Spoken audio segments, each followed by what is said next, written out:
तो आज जो है मेरी मुलाकात हुई दो महानुभावों से। इन्होंने मुझे आमंत्रण दिया छायाचित्र को लेने के लिए अपने, बट वो आमंत्रण स्वयं से प्रेरित नहीं होता, वो दिव्य सत्ताओं से ही प्रेरित होता है, मुझे ऐसा लगता है। हालांकि मैं गलत भी हो सकता हूँ, बट मुद्दा ये है, फिलहाल ये है कि वही सवाल मैं इनसे पूछना चाहता हूँ। मेरे मन में आया कि वही सवाल मैं इनसे पूछूं जो बाकियों से पूछ चुका हूँ अभी तक सुबह से।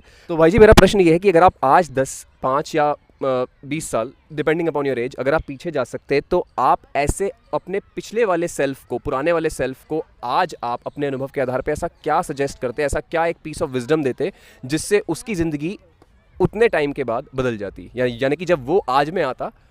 काफ़ी जटिल हो गया ना पर मामला जटिल है जीवन की तरह। हाँ, तो आप क्या कहना चाहेंगे, इसमें क्या सीख देंगे? मैं कहना चाहूँगा कि जैसे कि एक मैं मिडिल क्लास बंदे की वो ले लेता हूँ, ठीक है, एग्जांपल ले लेता हूँ। तो मिडिल क्लास में क्या होता है कि जो अपनी फैमिलियों की चीज़ों को देखता आ रहा होता है ना, तो उसमें क्या होता है, एक प्रेशर होता है माइंड में।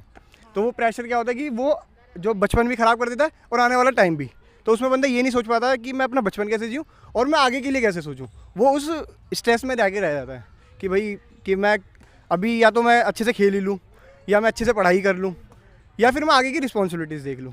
तो मैं बस यही कहना चाहूँगा कि जस्ट लिव फ्रीली। बहुत सुंदर विचार कह दिया आपने। तो रोशन भाई, आपसे ही वही सवाल है, तो इस पर आप क्या कहना चाहेंगे?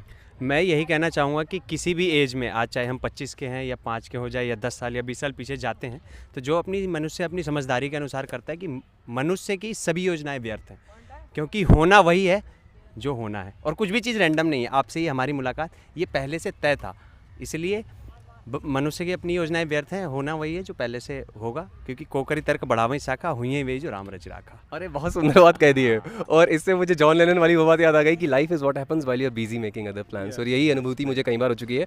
तो इस पर मुझे वो गीत की दो पंक्तियाँ कह देना चाहता हूँ मैं कि हे भगवान मुझको तू जिंदगी दोबारा दे, हे भगवान मुझको तू जिंदगी दोबारा दे। तो ज़िंदगी तो दोबारा नहीं मिलेगी, बस एक पुनरावृत्ति या फिर एक रीस्टार्ट हम कर सकते हैं।